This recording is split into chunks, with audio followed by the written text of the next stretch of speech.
Wimar itu salah satu penulis yang cukup produktif di Kompas, terutama di kolom asal usul. Nah, ini ada orang yang cerita banyak tadi.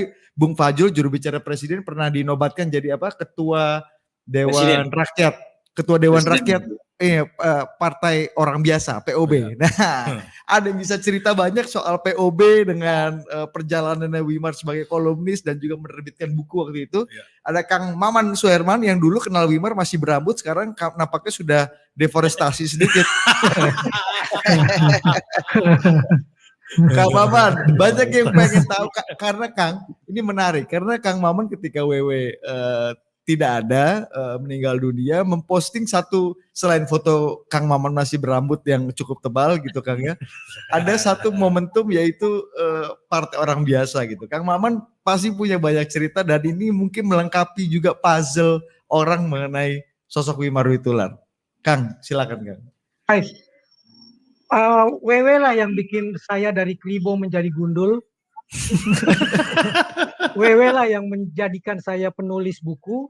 Wewe lah yang menjadikan masih berambut ya Kang? Ini udah mulai rontok nih.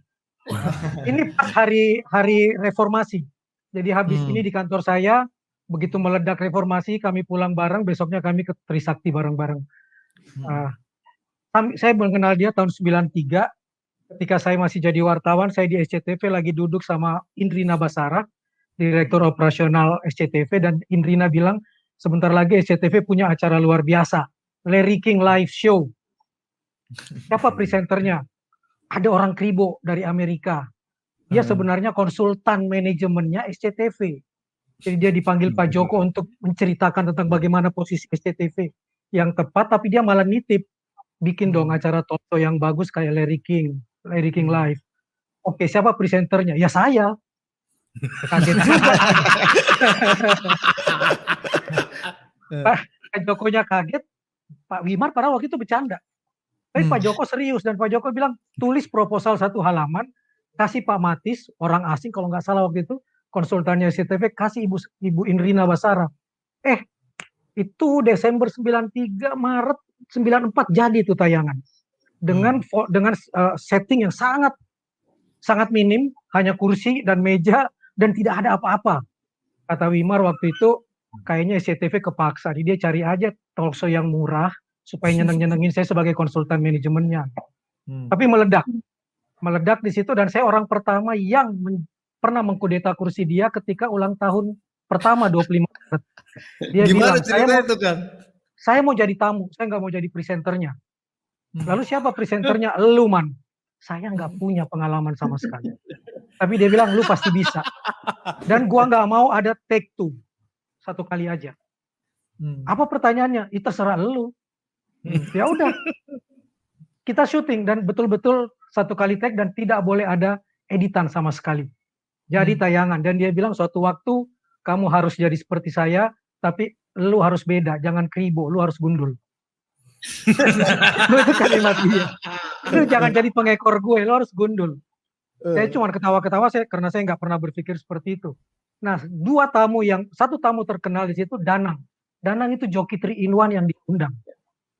Joki 3 in 1 yang dia undang, dan Danang lah yang dia sebut sebagai ikon Partai Orang Biasa. Partai Orang Biasa ya Kang ya. Ini penting juga di dalam sebuah perjalanan hidup Wimar nih. Seorang joki 3 in 1 diundang bicara, anak kelas 4 SD, Wimar seperti kata Mbak Dani, betul-betul sebagai teman yang bisa membuat Danang kelihatan cerdasnya. Dan kemudian setelah itu dia mendapat surat dari Ode Sumarni dari Kendari, seorang perempuan mahasiswi sekaligus ibu yang suka dengan tulisan Wimar di asal usul dan menyebutkan, ayo kita bikin Partai Orang Biasa. Apa definisinya? Seperti yang Danang sebutin. Saya tidak tahu bahasanya Danang seperti apa, tapi saya mencatat faktanya Partai Orang Biasa itu definisinya seperti ini. Orang yang tidak dikaburkan kepolosannya oleh atribut kepentingan. Orang biasa, bukan pakar, tapi bukan orang apatis. Bukan idealis murni, bukan pula pragmatis total. Dan satu, Man, kata dia. Kita bukan pandito, tapi juga bukan bandito. Itu orang. Bukan pandito, tapi juga bukan bandito. Ini yang kemudian dideklarasikanlah jadi Partai Orang Biasa. Lalu kemudian ketika itu mau dimunculkan, jadiin buku ya Man. Oke. Lu editornya ya. Buset. Saya nggak pernah jadi editor. Enggak, lu bisa. Akhirnya jadilah buku Partai Orang Biasa ini, Menuju Partai Orang Biasa, dan sayalah editornya. Ini buku yang berulang-ulang terbit, berulang-ulang laku, berulang-ulang habis, dibakar oleh Orde Baru. Cepat lakunya. Saya juga baru ketemu di perpustakaannya Yose Rizal Manua yang di tim untuk mendapatkan kembali. Nah, yang menarik di sini Wimar menjelaskan ada 2 asal-usul yang dia tulis di Kompas, ditolak oleh Kompas. Karena betul-betul menyinggung Soeharto. Judul pertama itu Bersama Pak Harto Mencari Presiden Baru. Agak lolos. Orang gila. Judulnya aja udah nyebelin. Ini kenapa dia munculkan? Karena Pak Harto sendiri yang ngomong. Antara Oktober sampai Maret sebelum ketok palu, tanya rakyat, benar-benar nggak mau milih saya? Jadi itu tahun 97 ke 98, 5 bulan. Wimar langsung nulis Bersama Pak Harto Mencari Pemimpin Baru, ditolak sama Kompas TV. Sama Kompas, asal usul. Yang kedua dia bikin lagi, tenggelamnya kapal Titanic. Ya mau nyindir soal Orde Baru bakal tenggelam. Ditolak juga. Dia nanya ke saya, harus gimana ya Man? Ubah judulnya Pak Wimar. Ubah aja judulnya. Diubah judulnya, lolos loh. Di Kompas. Padahal isinya sama. Isinya sama. Isinya cuma dibahasin dikit. Dia bilang kita bisa tipu Kompas Man, kita makan-makan. Bener kita makan-makan waktu itu. Jadi Bersama Pak Harto Mencari Presiden Baru itu diganti judulnya jadi Die Hard 2. Jadi dia mengibaratkan bahwa rakyat itu sebagai Bruce Willis. Bukan profesional, bukan apa-apa, tapi bisa menghentikan teroris. Itu terbit 26 Oktober 97. Tenggelamnya kapal Titanic berubah judul menjadi buku baru yang disebut Mbak Dani. Mencuri kejernihan dari kerancuan. 2 kalimat yang dilarang lolos, kalimatnya seperti ini. Secara realistis dalam tahun-tahun yang mendatang, beliau, Pak Harto, perlu dilindungi dari kelelahan dan kepenatan yang bisa muncul dari pekerjaan rutin sehari-hari seorang kepala pemerintahan. Karena itu, mari kita dukung Pak Harto untuk benar-benar tulus pada bagian-bagian akhir sumbangan beliau kepada sejarah kemajuan bangsa Indonesia. Alangkah indahnya bila pada akhir masa jabatan beliau, Pak Harto memimpin bangsa Indonesia mencari presiden baru. Begitu Pak Harto jatuh, dia bilang, penjahatnya ketua DPR yang ketok palu sampai ketok palunya patah. Kalau dia dengar goy, Pak Harto selamat, nggak jatuh seperti sekarang. Itu kata Wimar ke saya. Itu lolos, dan Kompas meloloskannya setelah dia mengubah judulnya. Dan Departemen Penerangan juga nggak panas ya, baca itu ya, Kang ya? Lolos, itu dia. Itu lolos saya juga. Bisa lolos. Tapi jangan-jangan selama ini baca judul aja kan? Iya benar. Jadi kayak zaman sekarang itu ya. Itu dia. Betapa Wimar itu memang cerdas ketika kemudian dia muncul di Perspektif. Apa yang membuat Perspektif diberhentikan? Satu, dia mengundang tamu Yayasan Obor, Muhtar Lubis sebagai tamu. Cari masalah dan Muhtar Lubis mengatakan seperti ini. Orde Baru lebih jahat dari Orde Lama terhadap pers. Hitung jumlah media yang dibredel oleh Orde Lama dibanding Orde Baru, lebih banyak Orde Baru. Lalu dipanggil lah, setelah itu terbit meledak. Pak Wimar malamnya dipanggil, dia bilang, Man, siap-siap ya. Siap-siap apa? Siap-siap dengar berita. Oke. Dia dipanggil, diajak makan malam di sebuah makan malam di restoran yang mewah, kata Pak Wimar. Saya ditemui oleh petinggi-petinggi SCTV dan dikasih jempol. Salut, acaranya bagus. Tapi mulai besok istirahat. Di bredel. Dan tidak muncul lagi. Kata Wimar, emang gue takut.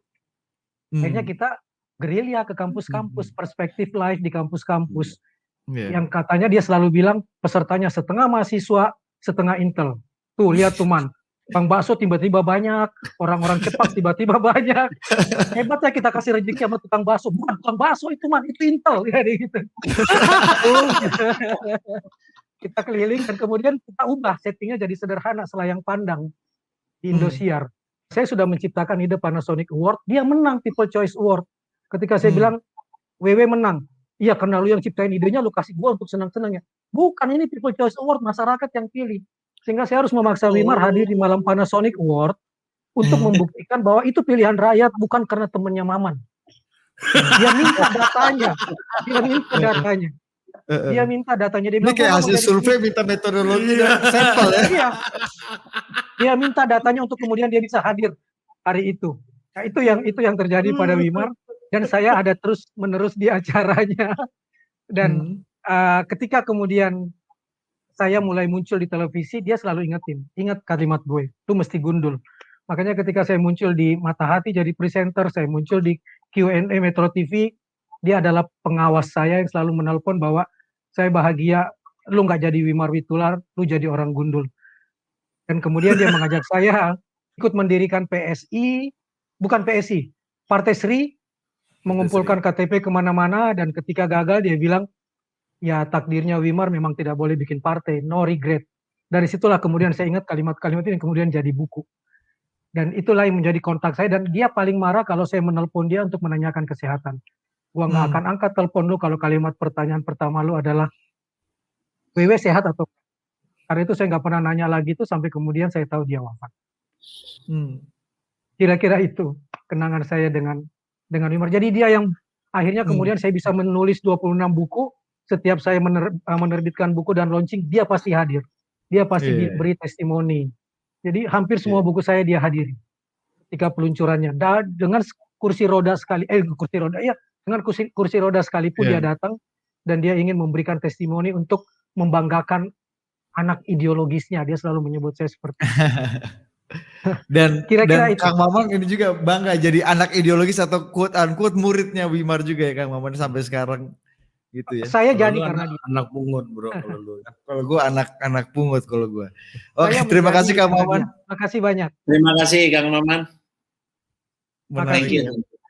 Menarik banget. Jadi Kang Maman itu selalu ada dalam variabel Wimar di bredel-bredel ya kan. Termasuk Wimar juga selalu ada dalam periodisasinya Kang Maman dalam proses kreatif di TV dan juga objek Kang Maman ini semi objek jebakan Batman bro. Jorokin aja dulu kan. Kalau cerita-cerita aja. Bener. Dan orang yang selanjutnya ini menarik juga tadi Kang Maman katakan Wimar dibredel sama SCTV, bagus kamu, tapi ini silakan istirahat setelah ini. Nah, orang yang berikut ini juga katanya juga punya pengalaman terkait bredel-membredel nih.